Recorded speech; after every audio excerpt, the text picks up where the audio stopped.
Sebagaimana bangsa-bangsa lain di dunia, Indonesia memiliki sejarah panjang dan berliku.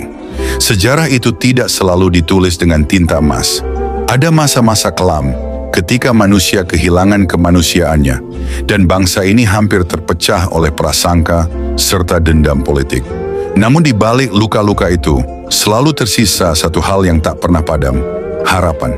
Sejak awal pembentukannya, Republik ini ditempa oleh pergulatan yang keras.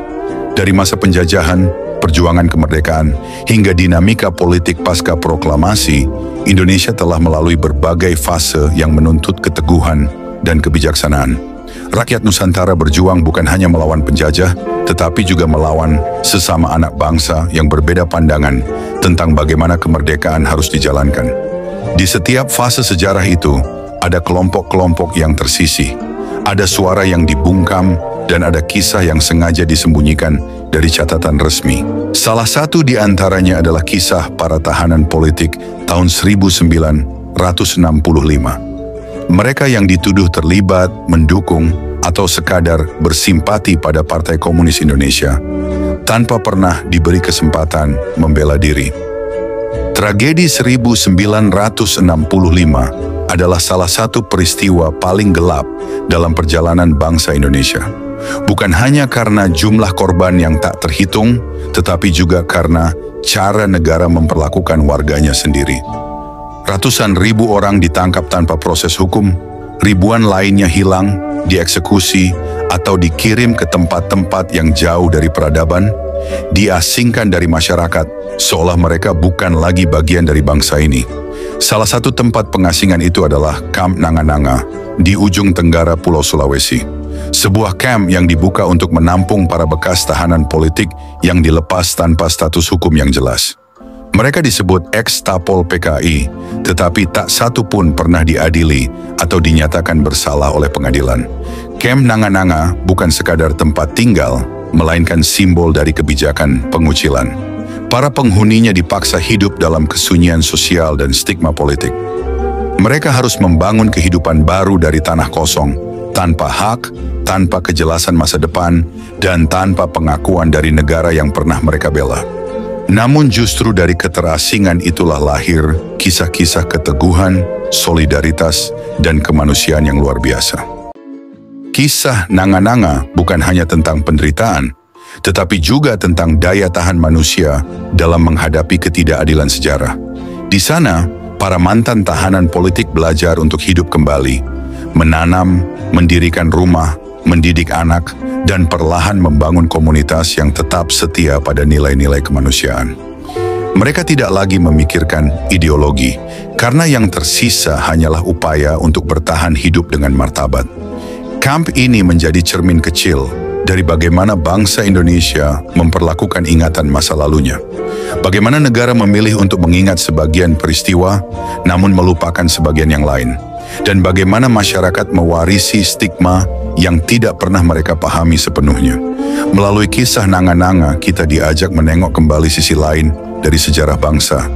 Sisi yang tidak banyak dibicarakan di sekolah-sekolah, tidak tertulis dalam buku pelajaran, tetapi hidup di ingatan mereka yang pernah menjadi korban. Kisah ini bukan untuk membuka luka lama, melainkan untuk memahami bahwa setiap luka sejarah menyimpan pelajaran tentang kemanusiaan.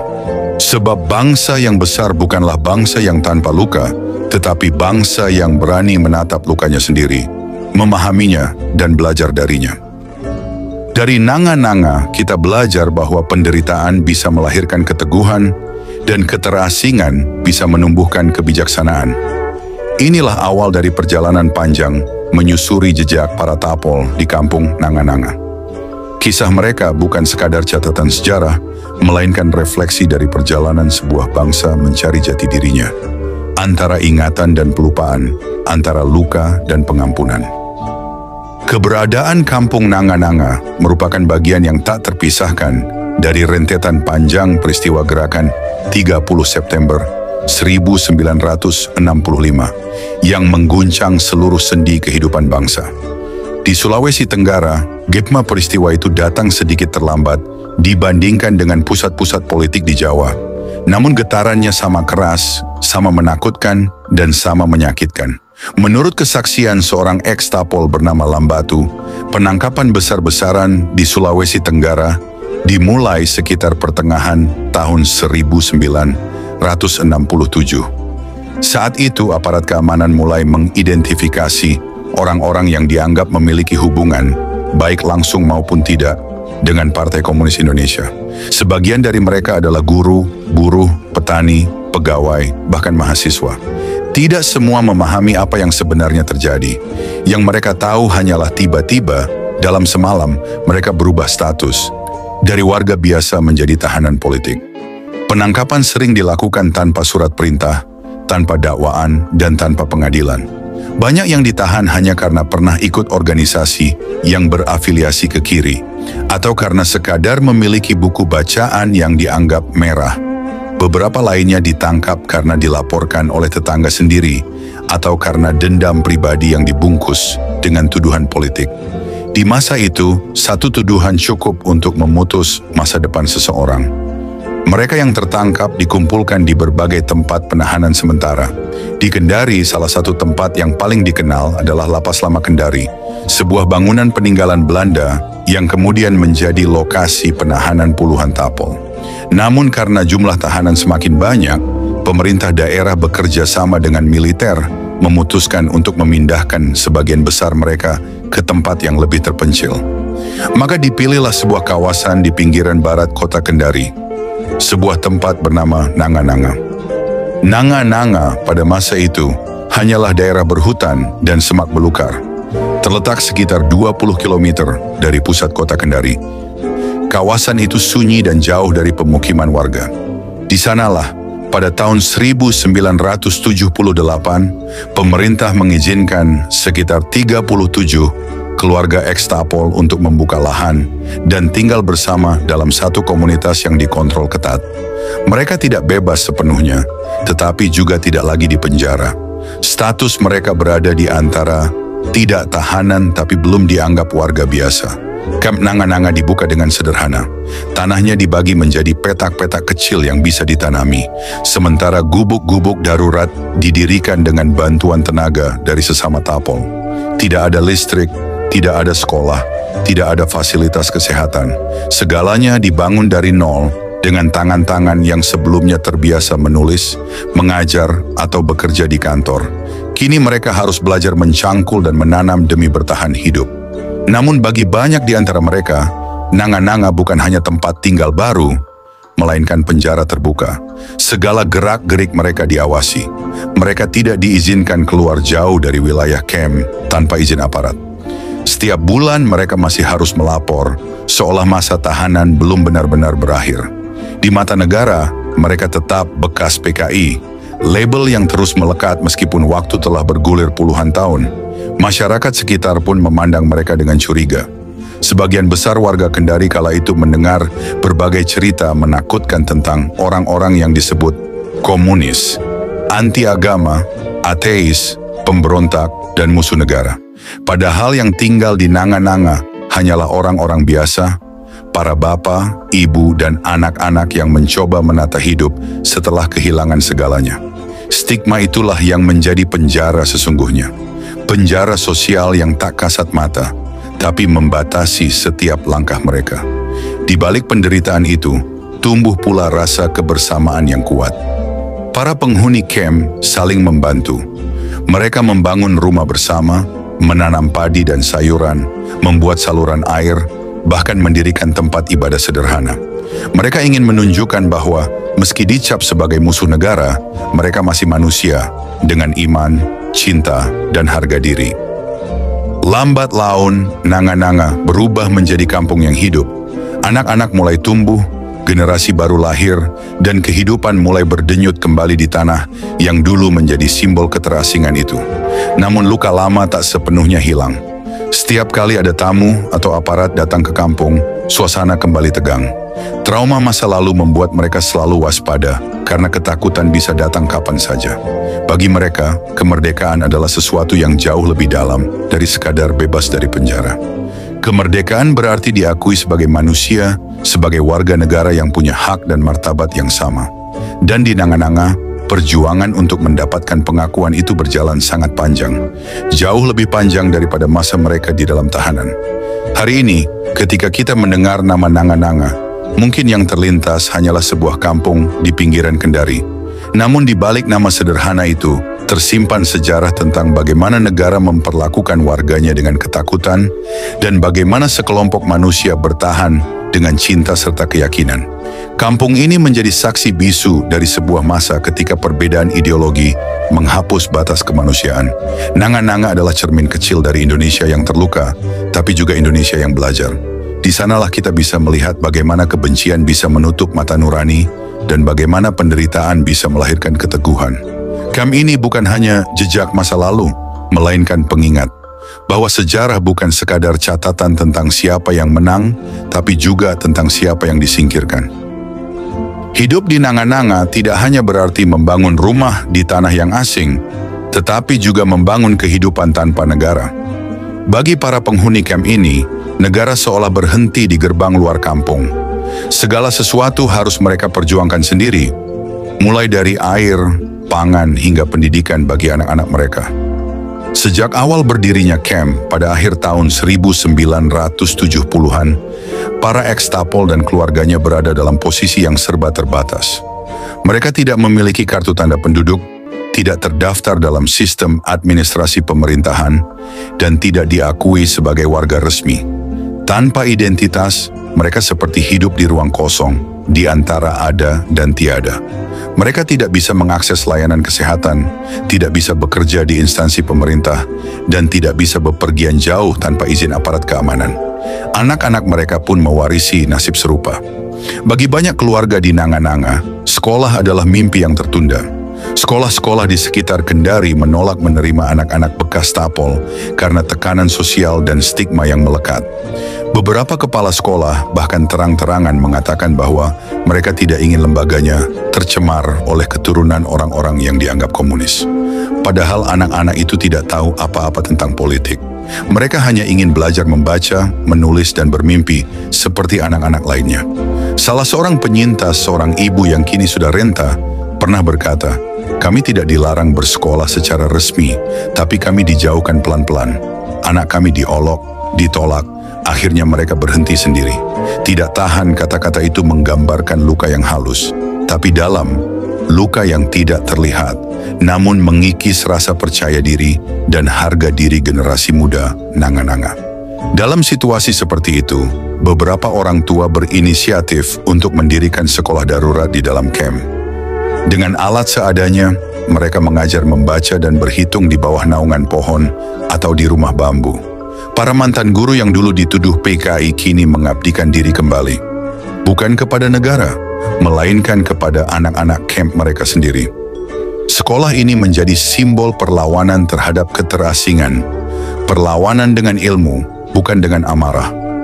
Namun pendidikan yang tumbuh dari keterpaksaan itu tidak mudah bertahan. Tidak ada kurikulum, tidak ada dukungan buku, dan tidak ada guru resmi. Bagi negara, sekolah itu bahkan tidak dianggap ada.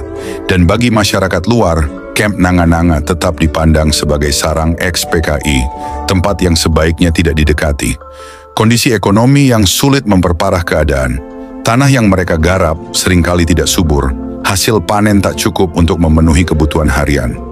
Beberapa keluarga terpaksa menjual hasil kebun ke pasar dengan diam-diam karena takut dicurigai jika terlalu sering keluar camp. Di masa Orde Baru, setiap gerak mereka tetap diawasi oleh aparat, bahkan hingga bertahun-tahun setelah mereka dinyatakan bebas.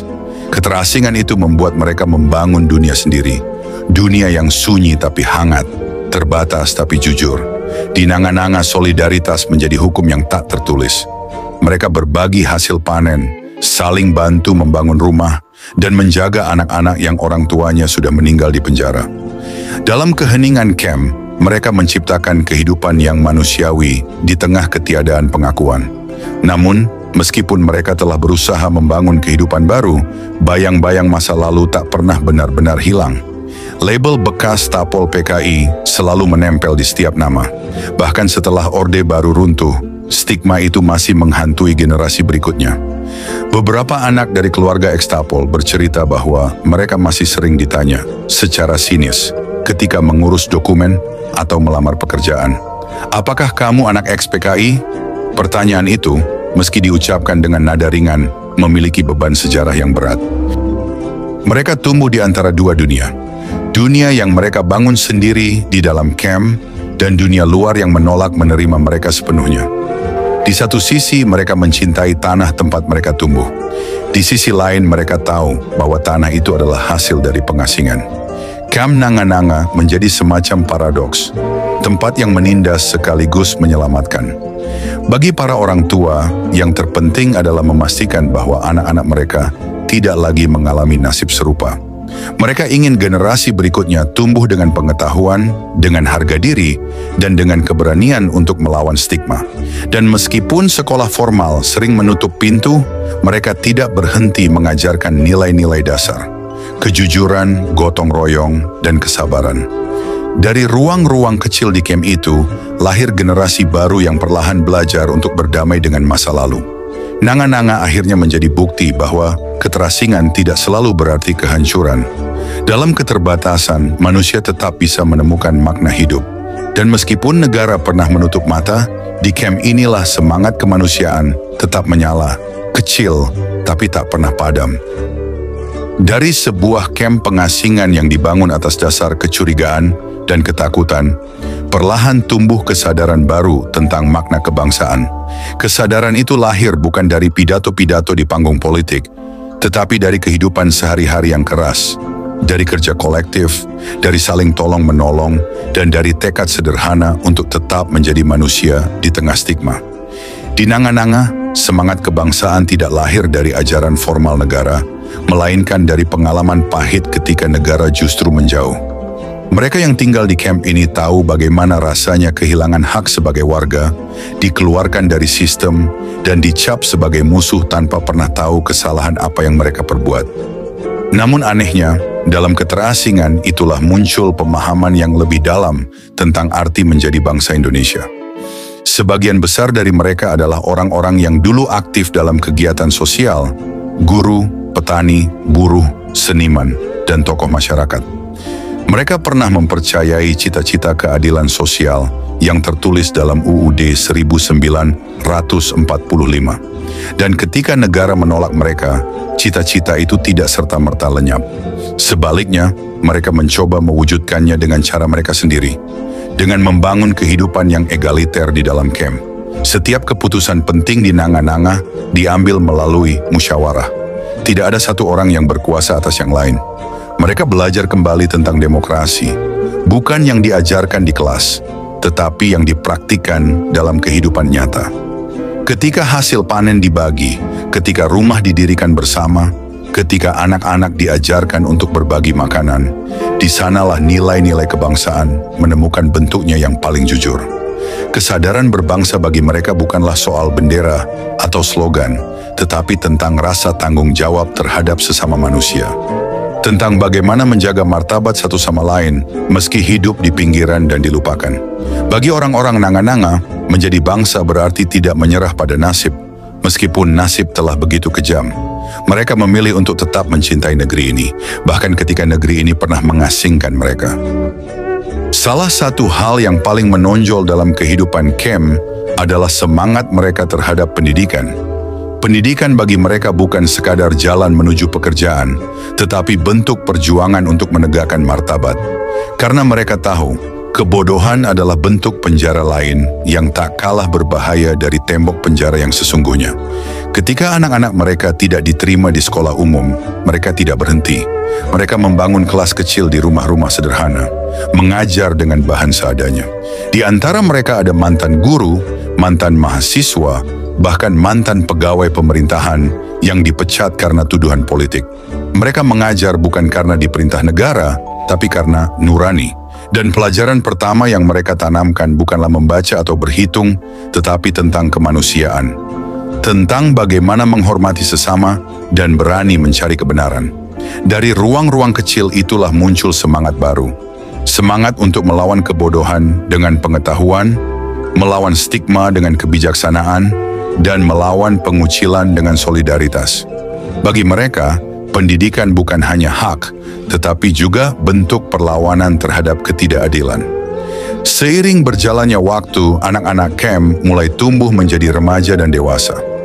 Beberapa di antara mereka berhasil keluar dari nanga-nanga untuk melanjutkan sekolah dengan bantuan teman atau kenalan yang bersimpati. Mereka membawa kisah camp itu ke dunia luar, menjadi saksi hidup dari sejarah yang nyaris dilupakan. Namun dimanapun mereka berada, mereka membawa nilai-nilai yang diajarkan di camp. Kerja keras, kesetiaan pada kemanusiaan, dan keberanian untuk memaafkan tanpa melupakan. Pendidikan di nanga-nanga akhirnya menjadi benih kesadaran berbangsa yang sejati. Bukan karena mereka diajarkan nasionalisme dari buku, tapi karena mereka mengalaminya langsung. Ketika negara absen, mereka yang tertinggal justru menjaga nilai-nilai kebangsaan agar tidak padam. Mereka belajar bahwa bangsa yang adil tidak lahir dari kekuasaan, melainkan dari rasa saling percaya. Dan keadilan pendidikan adalah fondasi dari bangsa yang beradab. Selama masih ada anak yang tak bisa bersekolah karena stigma politik orang tuanya, selama itu pula kemerdekaan bangsa ini belum utuh. Dari camp kecil di pinggiran Kendari itu, suara sederhana bergema, bahwa menjadi Indonesia berarti berani berdiri untuk yang tertindas, bahkan ketika kita sendiri ditindas. Bahwa keadilan bukan sekadar cita-cita, tetapi kewajiban moral bagi siapapun yang mengaku sebagai manusia merdeka. Kamp Nanga-Nanga yang dulu dibangun untuk mengucilkan, justru menjadi ruang pembelajaran yang paling berharga tentang arti kebangsaan. Dari keterasingan, mereka menemukan kembali jati diri bangsa, gotong royong, kesetaraan, dan kemanusiaan. Nanga-Nanga, oh Nanga-Nanga, sebuah kampung kecil di Kecamatan Baruga, Kota Kendari, Sulawesi Tenggara. Dibuka pada tahun 1978, kampung ini menjadi tempat berlabuh bagi 37 keluarga bekas tahanan politik, peristiwa 1965. Mereka yang dilepaskan setelah bertahun-tahun mendekam di penjara, tanpa surat penangkapan, tanpa pengadilan, tanpa kepastian hukum. Kampung ini hanya berjarak sekitar 20 km dari pusat kota Kendari. Namun bagi penghuninya, jarak itu terasa seperti pemisah antara dua dunia. Dunia yang diingat dan dunia yang melupakan. Kini hanya tersisa sekitar 20 rumah di sana. Sebagian besar masih berdiri dalam bentuk aslinya, seperti saat pertama kali dibangun puluhan tahun lalu. Rumah berdinding papan dicat putih, beratap seng bercampur rumbia, dengan satu jendela di bagian depan. Di tengah kampung, berdiri sebuah masjid sederhana dan gereja kecil. Ada pula puskesmas pembantu dan sekolah satu atap untuk anak-anak mereka. Namun pada siang hari, kampung itu tampak sunyi. Warganya pergi ke hutan mencari dolken, kayu penyangga bangunan yang dijual seharga Rp500 per batang. Dari sanalah mereka menggantungkan hidup. Mereka adalah manusia-manusia yang bertahan dalam sunyi. Mereka tidak lagi menuntut pembebasan, sebab kebebasan itu sudah lama kehilangan maknanya. Yang mereka perjuangkan kini hanyalah satu, martabat. Gelombang penangkapan di Sulawesi Tenggara dimulai pada 18 Oktober 1965. 8 pimpinan PKI ditangkap di Korem 143 Kendari. Setelah itu, arus kebencian meluas. Setiap orang yang dianggap simpatisan atau sekadar mengenal anggota PKI bisa ditangkap. Hingga 1968, sedikitnya 200 orang dipenjara. Sebagian dibunuh, sebagian lainnya diasingkan ke kamp kerja paksa. Salah satu di antaranya adalah Lambatu, seorang kader PKI dari Buton. Ia bergabung dengan partai karena percaya pada gagasan keadilan sosial dan pembaruan masyarakat. Namun, rumahnya digerebek. Istrinya, Waode Zatimah, berdiri gemetar saat tentara menggeledah rumah mereka mencari dokumen kudeta. Lambatu diseret ke kantor militer. Hari demi hari, ia diinterogasi dengan pertanyaan yang sama. Mengapa kau masuk PKI? Siapa pimpinannya? Apa rencananya? Ia disiksa, dipukul, diikat, dan dipaksa mengaku hal-hal yang tak pernah ia lakukan. Dari sesama tahanan, Lambatu mendengar kabar bahwa istrinya juga disiksa, bahkan dilecehkan oleh aparat. Ia tak berdaya, dan pada akhirnya, demi menghentikan penderitaan keluarganya, Ia mengaku bersalah atas sesuatu yang tak pernah diperbuat. Tahun 1970, ia dipindahkan ke penjara Buton dan istrinya meninggal dalam kondisi terguncang jiwa. Dunia berhenti bagi saya sejak malam itu, katanya suatu kali. Yang tersisa hanyalah hidup yang harus dijalani, meski tanpa arti. Kasus seperti Lambatu bukan satu-satunya. Bupati Buton, Kasim, juga dituduh terlibat PKI dan meninggal di dalam tahanan. Baru pada tahun 1969, Pangdam Wirabuana Andi Aziz Rustam menyatakan tuduhan itu tidak terbukti. Namun semua sudah terlambat. Luka telah tertanam terlalu dalam.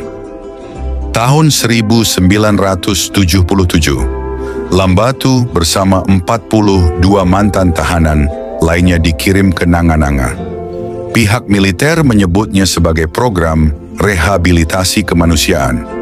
Tapi bagi para tapol, itu hanyalah bentuk pembuangan dengan nama baru. Wilayah Nanga-Nanga kala itu masih berupa hutan alang-alang.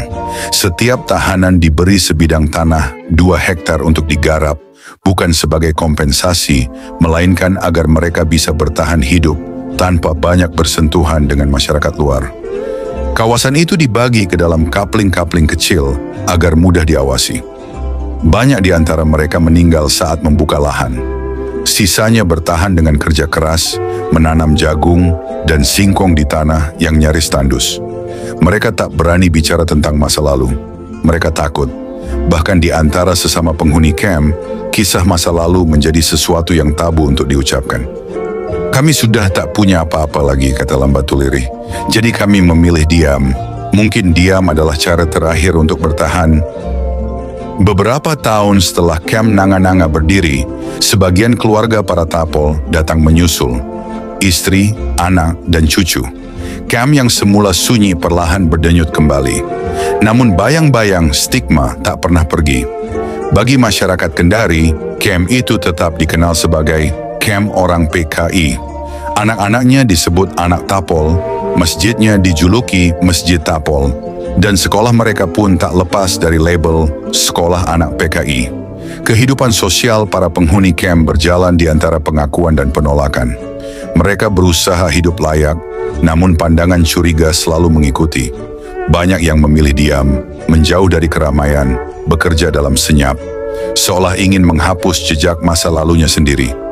Stigma itu paling berat ditanggung oleh anak-anak mereka. Sejak kecil mereka tumbuh dengan rasa rendah diri, dihantui julukan yang tak mereka pahami. Setiap kali bermain di luar camp, ejakan terdengar seperti mantra yang tak pernah putus. Itu anak PKI, jangan dekat-dekat. Ambardin putra Laode Hadidi, mantan Menteri Kesehatan di Wakatobi, masih mengingat betul masa-masa itu. Kalau anak tentara lihat saya, kenangnya, mereka kejar dan pukul. Katanya saya anak PKI. Sejak saat itu, Ambardin kecil tak lagi berani bermimpi. Ia hanya ingin hidup tenang, tanpa dihina, tanpa diingat. Cerita lain datang dari Launek, ex-tapol asal Raha. Ia ditangkap pada 1966, dipukul hingga pingsan, disetrum, dan hanya diberi segenggam jagung kering setiap hari. Banyak rekannya mati kelaparan. Kalau saya bersalah, hukum mati saya di tempat, katanya getir. Tapi jangan siksa saya untuk hal yang tak pernah saya lakukan. Tahun 1970, ia bersama puluhan tahanan lain diangkut ke Kendari dengan kapal laut. Mata mereka ditutup kain hitam agar tak tahu arah.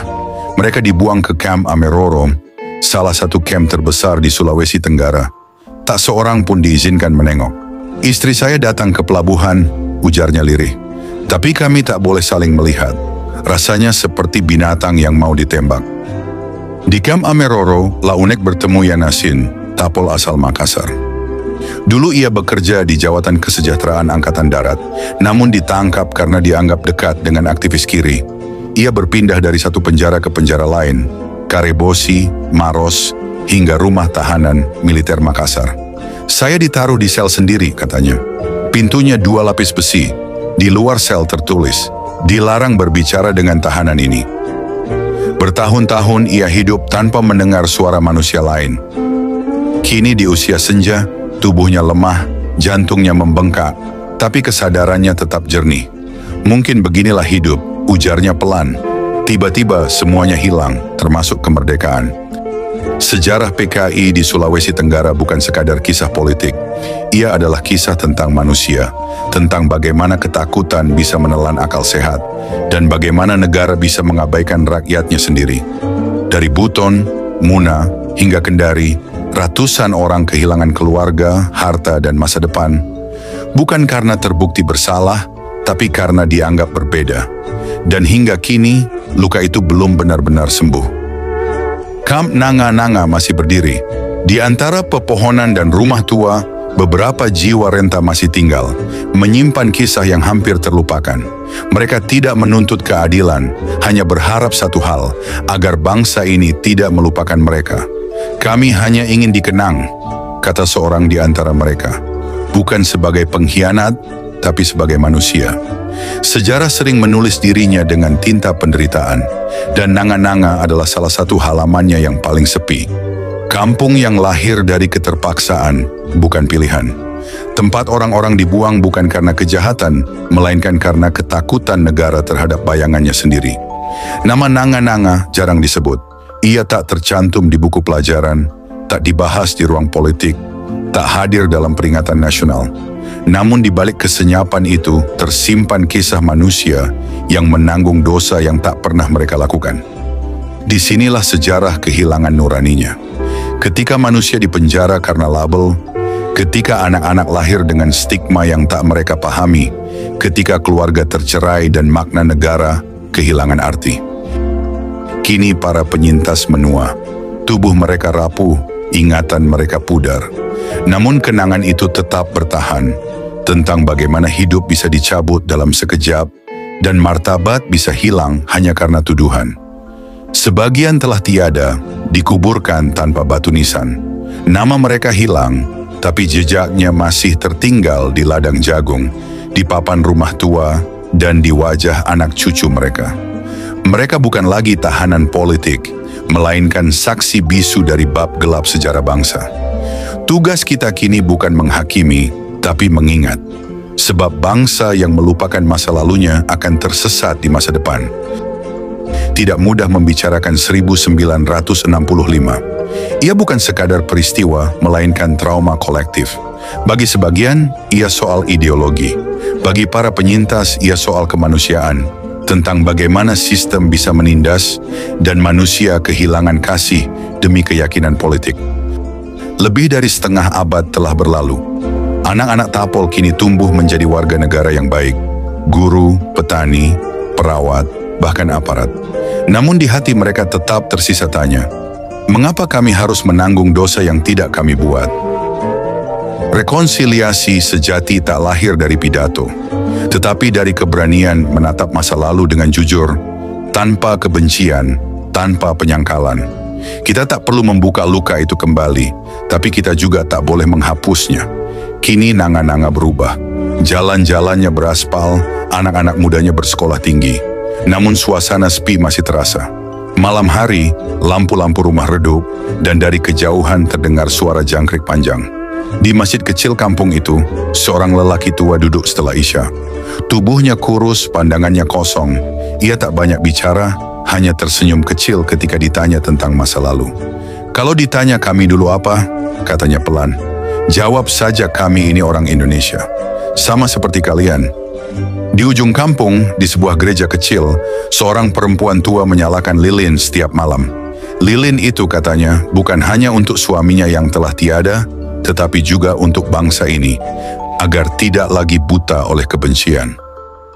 Tragedi Nanga-Nanga bukan peristiwa lokal. Ia cermin dari wajah bangsa yang pernah menolak sebagian anaknya sendiri. Sejarah seperti ini tak boleh disembunyikan, sebab dari sanalah kita belajar. Kekuasaan tanpa kasih adalah kekerasan, dan ideologi tanpa kemanusiaan adalah kehancuran.